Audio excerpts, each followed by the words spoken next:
Hello friends, இன்றைக்கி நம்ம பார்க்க போகிறது ஜாப்பனி அனிமி சீரீஸான reign of 7 spell blade season 1 episode 13 தான் இன்னைக்குள்ள வீடியோவில் பார்க்க போகிறோம். உங்களுக்கு இந்த வீடியோ பிடிச்சிருந்தது அப்படின்னா லைக் பண்ணிட்டு அப்படி மறக்காமல் நம்ம சேனலை சப்ஸ்கிரைப் பண்ணிடுங்க. இந்த எபிசோடில் ஃப்ளாஷ்பேக் அப்படின்னு சொல்லிட்டு சில விஷயங்களை காமிப்பாங்க. அதில் சில விஷயங்களை இன்டெரக்டாக காமிச்சிருப்பாங்க. ஸோ ரொம்பவே கேர்ஃபுல்லாக வாட்ச் பண்ணுங்க. சரி வாங்க நம்ம இன்னைக்குள்ள கதைக்குள்ளே போகலாம். இன்றைக்கி நம்ம பார்க்க போகிறது reign of 7 spell blade season 1 episode 13.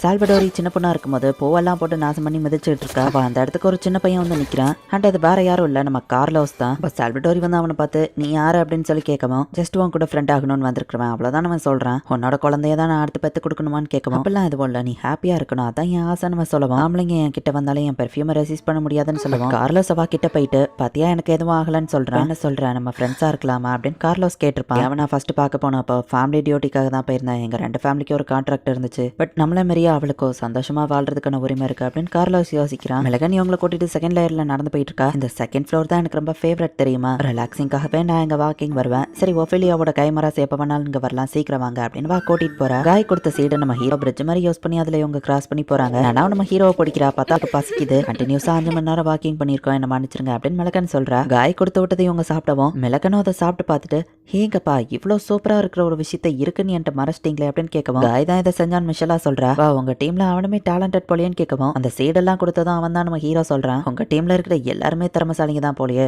அப்படின்னு மெலகன் பேசிட்டு இருக்கும்போது நம்ம ஹீரோ அதையும் நோட்டீஸ் பண்ணிட்டு போய் குடிக்க தண்ணி எடுத்துட்டு வரேன் அப்படின்னு சொல்லி உங்ககிட்ட இருந்து தனியா வரேன். காஸ்ட் அது நீதானா என்ன விஷயம் நம்ம ஹீரோ கேட்கவும், மைலாட் உங்க பிரதரோ சிஸ்டரோ செகண்ட் லேயரை முடிஞ்சு 3rd லேயரை ரீச் பண்ண போறாங்க அப்படின்னு வா சொல்லவும், கண்டிப்பா அதை சொல்ல நீ இங்க வந்திருக்க மாட்டியே அப்படின்னு நம்ம ஹீரோ கேட்கறான். உங்களை இங்க பார்த்தா உடனே வெளியே கூட்டிட்டு போக சொல்லி அவங்க எனக்கு ஆர்டர் கொடுத்துட்டு போனாங்க அப்படின்னு வா சொல்லுவான். அப்புறம் ஏன் நீ அவங்க ஆர்டர் மதிக்கல நம்ம ஹீரோ கேட்கறான். கொரோனேஷன் அபிஷியலா முடிஞ்சது, சோ நீங்க தான் இனிமே எனக்கு லார்ட், உங்க ஆர்டர் தான் என்னோட ஃபர்ஸ்ட் ப்ரையாரிட்டின்னு வா சொல்றா. என்ன வேணா ஸ்கவுட் பண்ண அனுப்புங்க, என்ன யூஸ் பண்ணிக்கோங்கன்னு வா சொல்லவும், அங்க போற வழியில டேஞ்சர் இருந்தா ஃபர்ஸ்டே வந்து இன்ஃபார்ம் பண்ணு சரியா அப்படின்னு நம்ம ஹீரோ சொல்லவும், ஹீரோவுக்கு வேலை கொடுத்துட்டானே அவ ரொம்ப ஹாப்பியா ஆகுறா. டேஞ்சரஸா எதுவும் பண்ணாத சரியா அப்படின்னு நம்ம ஹீரோ சொல்றான். கண்டிப்பா மை லார்ட் அப்படின்னு சொல்லிட்டு இப்ப காஸ்ட் அங்க இருந்து போறா. செகண்ட் ஃப்ளோர்ல ஒரு பெரிய ட்ரீ வழியா இவங்க ஏறி போயிட்டு இருக்கோம். நம்ம தான் டைரக்டா பறந்து போலாமே அப்படின்னு நானாவ கேட்கவும், இந்த இடத்தோட ஈக்காலஜி மான்ஸ்டர் பத்தி தெரியாம நம்ம பறக்கிறது ரொம்ப டேஞ்சரஸ் அப்படின்னு மெலகன் சொல்றா. இங்க எப்படி சூரியன் இருக்குன்னு நம்ம ஹீரோ கேட்கறான். ஏன்ஷியன்ட் டைம்ல மேஜிக்ல தான் இதை உருவாக்கி இருக்காங்க. இந்த செகண்ட் ஃப்ளோர்ல நைட் அப்படிங்கிற ஒன்னே கிடையாது. சோ இந்த இடத்துல பிளான்ஸ்க்கோ தூக்கமே கிடையாது. அதனால தான் இது பஸ்லிங் ஃபாரஸ்ட் அப்படின்னு சொல்லி மெலகன் சொல்றா. இவ்வளவு நேரம் ஆகிய ஒரு மான்ஸ்டர் கூட வந்து அட்டாக் பண்ணலையே அப்படின்னு சொல்லி மெலகன் யோசிக்கவும், பார்த்தா கார்ஸ் தான் இங்க இருக்கிற மான்ஸ்டர் எல்லாத்தையும் கொண்டு இவங்களுக்கு பிரச்சனை வரக்கூடாதுன்னு பண்ணிட்டு இருக்கா. இந்த கேவை தான் தாண்டி நம்ம போகணும், பட் இங்க ஒரு டேஞ்சரஸான மான்ஸ்டர் இருக்கு அப்படின்னு மெலகன் சொல்றா. பின்னாடி ஒரு மான்ஸ்டர் வந்து நிக்குது.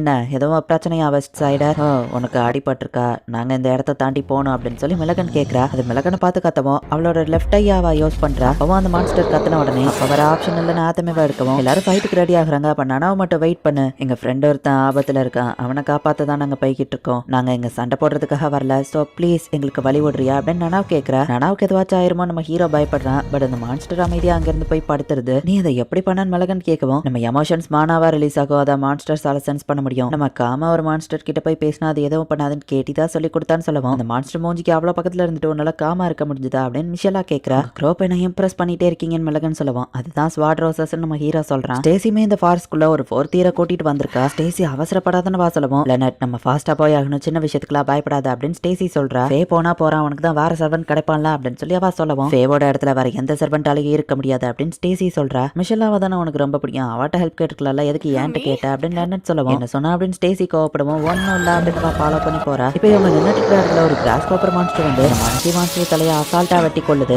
கைஸ் அது கூட ஃபைட் பண்ண தயாராகுங்க அப்படின்னு மெலகன் சொல்றா. ஹீரோ டக்குன்னு சீட்ஸை யூஸ் பண்ணி அதை அசைய விடாதபடி அதை பிடிக்கிறான். மிஷல்லாவும் நனாவும் அந்த டேரக்டா அட்டாக் பண்றதுக்காக போறாங்க. அந்த மான்ஸ்டர் அவங்கள அட்டாக் பண்ணாம இருக்க நம்ம ஹீரோ வந்து டிஸ்ட்ராக்ட் பண்றான். நனா டக்குன்னு அதுக்கு பின்னாடி வழியா போய் அட்டாக் பண்ணலான்னு போறா. அது பாடியில இருந்து முள்ள ஒன்னு ரிலீஸ் பண்ணுவோம். நனா ஜாக்கிரதா அப்படின்னு நம்ம ஹீரோ சொல்றான். நனாவும் போய் ஒளிச்சுக்கிறா. மிஷல்லாவும் நம்ம ஹீரோவோ ஃபயர் மேஜிக் யூஸ் பண்ணி ஒரே நேரத்தில் அட்டாக் பண்றாங்க. பட் அதுக்கு பெருசா எந்த பாதிப்புமே ஏற்படல. இந்த சான்ஸை பயன்படுத்தி நனாவ் டக்குன்னு போயிட்டு அதோட காலை வெட்டி விட்டா.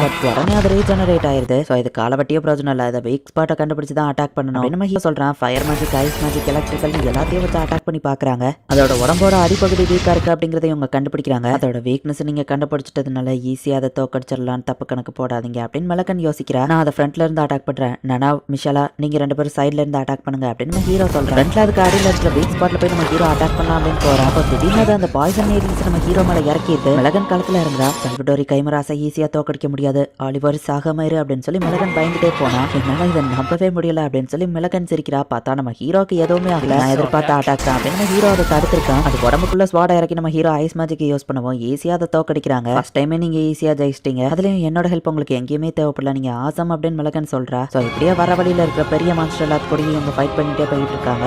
ரொம்பவும் டயர்ட் ஆயிட்டாங்க அப்படிங்கிறதுனால மத்த எல்லாரும் ரெஸ்ட் எடுக்கிறாங்க. பட் நம்ம ஹீரோக்கு தூக்கம் வரல. உனக்கு ஏன் தூக்கம் வரலன்னு மிளகன் கேட்கவும் பீட் ஆபத்துல இருக்கான். சோ எனக்கு கண்டிப்பா தூக்கம் வராதுன்னு நம்ம ஹீரோ சொல்றான். உங்ககிட்ட நான் நிறைய கொஸ்டின் கேட்கணும். பீட்டை உங்களுக்கு கொஞ்ச நாள் தான் தெரியும். பட் எதுக்காக உங்க உயிரை ரிஸ்க் பண்ணி அவனை காப்பாத்த போறீங்க எனக்கு புரியல அப்படின்னு மிளகன் சொல்றா. ஸ்கூலோட ஃபர்ஸ்ட் டே ஞாபகம் இருக்கான்னு கேட்குமா. அதை அப்படி நான் மறப்பானவா சொல்றேன். கேட்டி ஆபத்துல இருந்தப்போ அந்த ட்ரோல் கிட்ட இருந்து அவளை காப்பாத்தினாங்க. எல்லாருமே ஓடணும். பீட் ஒரு ஆர்டினரி ஃபேமிலில இருந்து வந்தவன். அவன் பேர் வாங்குறதுனால அவன் ஃபேமிலி நேம் ஒன்னும் பெருசா மாறிட போறது இல்ல. ஈவன் அவனுக்கு பயம் இருந்துமே கூட அவன் அந்த இடத்துல வந்து ஹெல்ப் பண்ணணும்னு அவசியம் இல்ல. ஆனா அப்ப கூட அவன் எங்களுக்கு கூட இருந்தான். மற்ற ஸ்டூடெண்ட்ஸ் மாதிரி அவனும் போயிருக்கலாம். ஆனா அவன் அந்த மாதிரி போகல. அதுதான் எங்க 6 பேரையும் ஒன்னாக்குச்சு அப்படின்னு நம்ம ஹீரோ சொல்றான். சூப்பர்ப்பா. அப்புறம் நான் அது மட்டும் உங்ககிட்ட கேட்கணும்னு நினைக்கல. இன்னொரு கேள்வியும் இருக்கு. நனாவும் மிஷலாவும் ஸ்ட்ராங்கா இருக்காங்கன்னா அது ஓகே. நனாவும் சாமுராயா வளர்ந்தவா. மிஷலா மெக்ஃபார்லின் ஃபேமிலியை சேர்ந்தவா. அதனால ஸ்ட்ராங்கா இருக்காங்க ஓகே. பட் ஒன்ன பார்த்தா எல்லா விஷயத்திலயும் ஆர்டினரியா தான் தெரியும். அவங்களுக்கு ஈக்குவலா நீ ஃபைட் பண்ற. உன்னோட பாஸ்ட்ல ஏதோ நடந்திருக்கு. உனக்கு பின்னாடி ஏதோ சீக்ரெட் இருக்குன்னு வா சொல்லவும் நம்ம ஹீரோ அவளை மறைக்கிறான். எங்க பாரு நான் அதுல தலையிட விரும்புறேன். அப்பர் கிளாஸ் மனவாமல நான் அக்கறப்படுறேன். அவ்வளவுதான். ஒருவேளை ஓவரா பேசியிருந்தா மன்னிச்சுக்கோ. தேர்ட் லேயருக்குள்ள போறோம். அது இன்னும் டேஞ்சரஸா இருக்கும். பீட் எவ்வளவு நேரம் உயிரோட இருப்பான்னு தெரியாது அப்படின்னு மிளகன் சொல்றா. பீட் வந்துட்டு ஆல்பிரைட் அதுல இருந்து எழுப்பி விட்டுருந்தான். நம்ம எங்க இருக்கோம் நம்ம கேட்கவும் சால்வடோரியோட ஒர்க் ஷாப்ல நம்ம சொல்லவும் ஏன்னா அங்கேயா நம்ம ஆத்தமே தேடி பார்த்தா அது எல்லாத்தையும் அவ எடுத்துட்டான்னு பீட் சொல்றான். அம்மா நீ எப்படியா அவ பெர்ஃபியூம்க்கு மயங்காம இருக்க.